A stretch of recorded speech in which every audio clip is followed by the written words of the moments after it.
Welcome to this lecture on health, medicine, and power.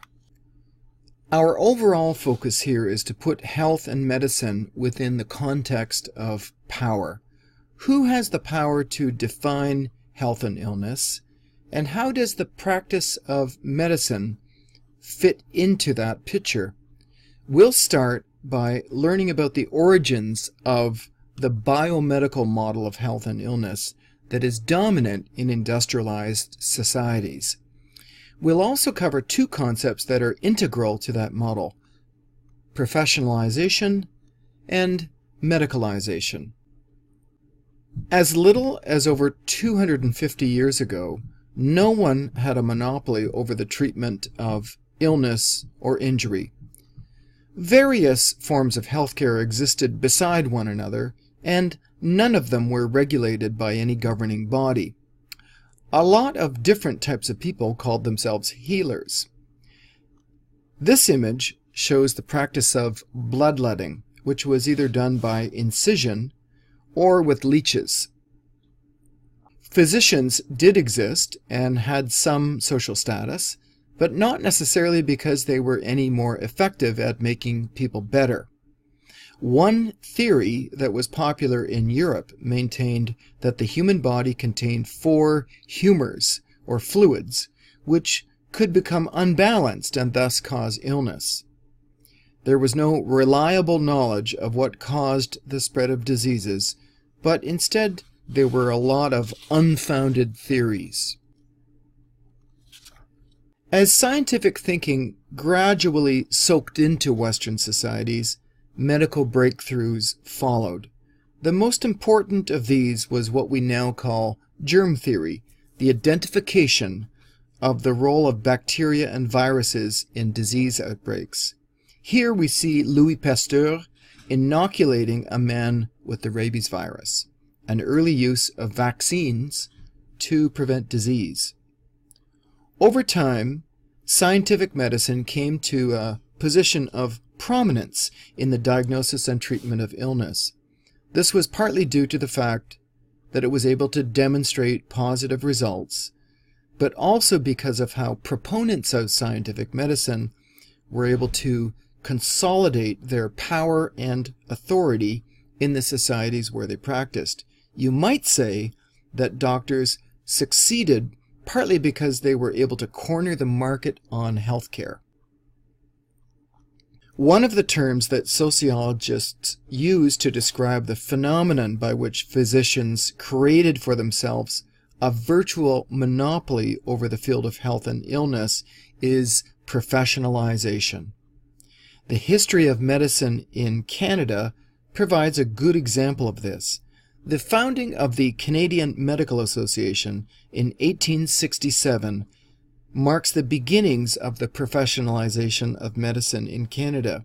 The CMA lobbied to restrict medical licenses to graduates of approved schools, narrowed the scope of procedures that non-certified practitioners could perform, and thus eventually succeeded in regulating who could or could not practice medicine.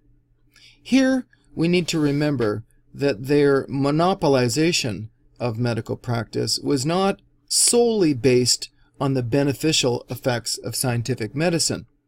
It was also, in large part, a consequence of the ways in which they created the impression that they alone should have the authority to control the treatment of illness.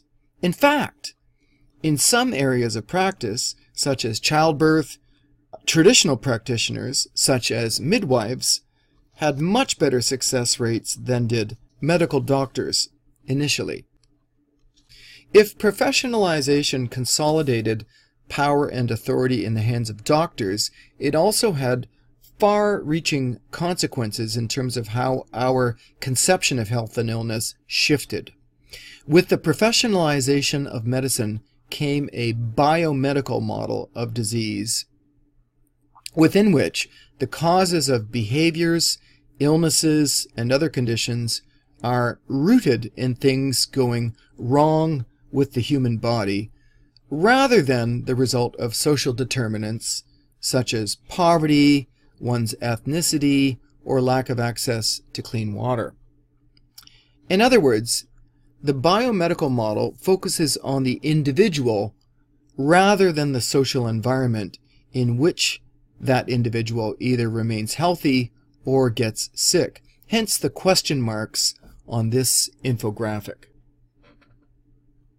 Interestingly enough, the rise of the biomedical model was also accompanied by a dramatic shift in the relationship between doctor and patient.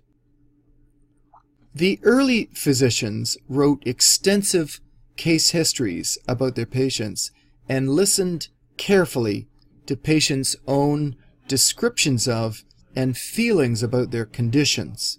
In other words, they treated their patients holistically and took the patient's own knowledge seriously. By contrast, within the biomedical model, the agreed upon understanding between doctor and patient is that the balance of power is squarely in the hands of the one with the white coat and the stethoscope. Doctor knows best, as we say. The social theorist Michel Foucault referred to the end result of this transfer of authority as the clinical gaze, in order to characterize the massing together of power and knowledge in the doctor who diagnoses and treats, and the corresponding powerlessness of the patient. In that sense, it is significant that we refer to someone who is really sick as an invalid. Another consequence of the professionalization of medicine is what sociologists call medicalization, and which we examine in this week's seminar through the lens of the pharmaceutical industry. Medicalization, of course, references the process by which more and more conditions of living, including specific diseases but not restricted to them, come to be viewed as medical problems. Medicalization comes with an upside and a downside.